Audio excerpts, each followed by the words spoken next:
What if you are not compelled to please anyone about anything? Does that seem too harsh? It's okay to admit that. We all probably pretend to be endorsing the claim that opinions of others don't matter to us, but more often than not we find ourselves hurt by them. Even Rachel doesn't always succeed in discarding the impulses coming from the other side of the fence. So, the key thing is not to have this sense of guilt for whatever you want to accomplish. Nonetheless, whatever dream you have, sooner or later is going to be questioned.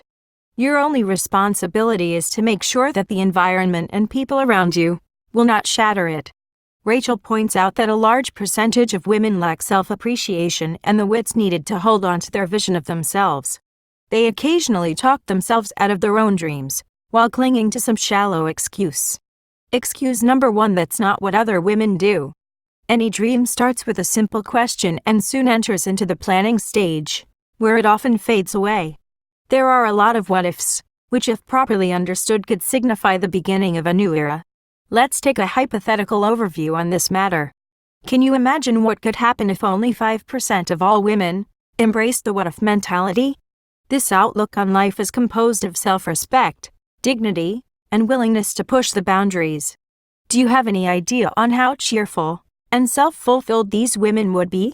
And yet, we are taught that women should feel guilty about something they want to achieve.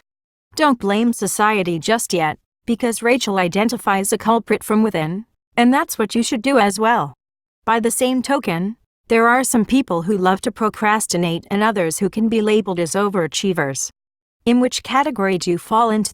Unfortunately, as we said, many women still suffer from other people's opinions. It's so ingrained in them that even resisting this notion seems like a tougher nut to crack than merely accepting it and move on. Let's cut to the chase. First off, you need to understand that being at the helm doesn't come absent sacrifice. Rachel asserts that embracing personal responsibility as a child leads to better execution as an adult. It goes without saying that identification with something starts when we are toddlers. In other words, we are taught that pretending to be somebody other than yourself is how things unfold. Living a double life was no exception to Rachel. So many things were wrapped into this lifestyle that seemed as if pursuing her goals was like a fantasy that's not worthy of her energy. As a consequence of that, she decided to bury her dreams deep inside her, never to allow them to flourish at the very least. It took Rachel almost 4 years to initiate significant changes regarding her dreams. At one point, she started questioning her life choices and began seriously ruminating on other possibilities. Blogging was trendy, and she decided to give it a go. When she started blogging, Rachel already had an event planning firm in downtown LA, and a pretty successful one to say the least. Rachel admits that at the outset of this transition, she didn't know what the heck to do. So, Rachel wrote casual posts about her daily life and took random pictures. With time, business began to emerge out of the shadows. But one day, all hell broke loose. People who were following her discovered that she wasn't, in fact, a stay-at-home mom, in the traditional sense. She had help with regards to content production and editing, and her husband also helped her out a lot. In the meantime, a group of angry followers attacked her for having a nanny, because they felt betrayed. On the other end of the line, Rachel was shocked to see and eventually understand that people perceive others in a way that correlates with their self-image. So many years have passed, and Rachel still felt this remorse for not being able to battle her way through life. The transition took place when she stopped apologizing for her life choices. While growing up, she noticed that society determines your value based on the selection of traits that describe perfect male or female behavior. Excuse number 2: I am not a goal-oriented person.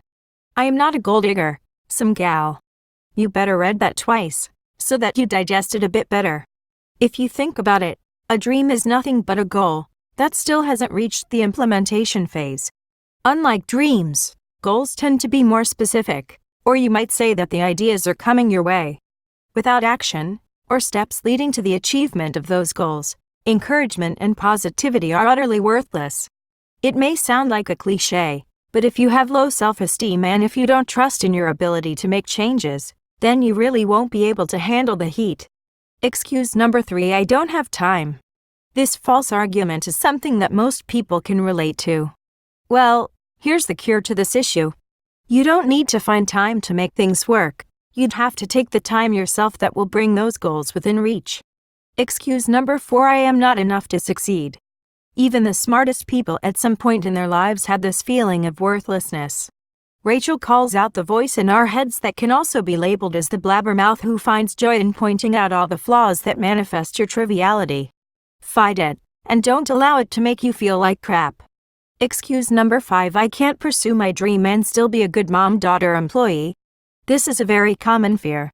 It's like we feel guilty for putting our own interests above everyone else's. Even though the people have different priorities and one can't argue otherwise, it's of exponential value to put your happiness up front. Then, you'll be of better service to the people around you. Excuse number 6: I am terrified of failure. Well, who isn't? But is that a legitimate reason for abandoning your dreams and not giving it a shot regardless of how stupid it seems? Absolutely not. Tell everybody about your endeavors, and the pressure itself will make you perform better. Don't shy away from having that extra burden on your shoulders, and keep your dreams afloat. Excuse number 7: it's been done before. Some smarter person has already built that app, started that nonprofit, created a similar company, wrote a similar book. I can go on. Just imagine the idiocy here. You are literally blocking yourself out of your true self, without even attempting to question your position. Excuse number 8: what will they think?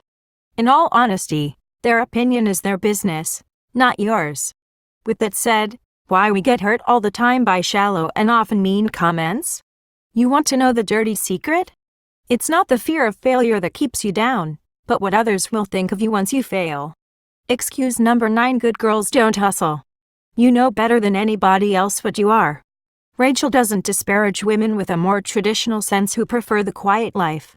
On the contrary, she values choice, and the choice you make is going to be your ticket way out. In the next part, Rachel tells us which behaviors we are to adopt. Behavior number 1: stop asking permission. Do we need to say more? Your behavior is basically the reflection of your inner perception of yourself. Grown-up women shouldn't ask for permission to do anything within the confines of morally acceptable action. It's not rocket science to learn how to prioritize your tasks and take pleasure in everything. Behavior number 2: choose one dream and go all in. Being a scatterbrain won't do you any good. According to Rachel, you can only focus on a single goal and making it work. If there is no plan B, you'd be much more motivated to achieve your dreams and climb up the ladder. Behavior number 3: embrace your ambition. These days, we bear witness to people who are scolded for being too ambitious. Women, generally speaking, receive criticism for having the burning desire to prosper in the material sense. However, there are serious issues with failing to spot the signs of workaholism. Taking the middle route is probably your best bet. Behavior number 4: ask for help. Sorry, but it's impossible to do everything yourself, and there's no shame in asking for an extra hand. Getting to the next level requires training, experience, and time. Rachel realized that there aren't self-made successes, because one way or the other, you must rely on somebody. Behavior number 5: build foundations for success. It doesn't matter whether you have the knowledge and the passion for achieving your dreams, if the daily timetable is there to sabotage your next move. Let's cover up a few things that could help you in the execution of this step. Hydration: wake up earlier, 1 hour, give up on one category of food, for 30 days. Move your body every day. Practice gratitude. Behavior number 6: stop allowing them to talk you out of it. A thing that happens, a lot. More often than not, the people discouraging you from moving on are those from your closest circle. Allowing someone to take control of what you do truly is a recipe for imminent catastrophe. You've got to break the habit of listening to what other people think about your plans. Behavior number 7: learn to say no. Rachel has been taught, or better yet, programmed to love certain things that she actually hated doing. Nowadays, she prefers the brutally honest perspective that gives her enough freedom to make up her own mind and set up her schedule. If you don't like something, just say no. And to achieve all of this, you would need the following skill set: planning, confidence, persistence, effectiveness, positivity, leadership. Key lessons from Girl, Stop Apologizing. 1. Girls, you can make it. 2. Keep the chin up. 3. Embrace the pressure. Girls, You can make it. After everything we said, this is an obvious conclusion. Even if you feel like an underdog, no force in the world can stop a person who has no plan B in their pocket. Just go for it. Keep the chin up. People around you might not accept this transition. It's tough to keep your composure when nothing goes in your favor, but then again, you must find that resilience and perseverance to go through it. Remember, don't be a pushover. Embrace the pressure. A lot of times, you'd feel like giving up, but remember that Rachel failed more times than she could remember. The magic lies in attempting, over and over again. Don't run away when things go south, because the sun always comes up after a storm.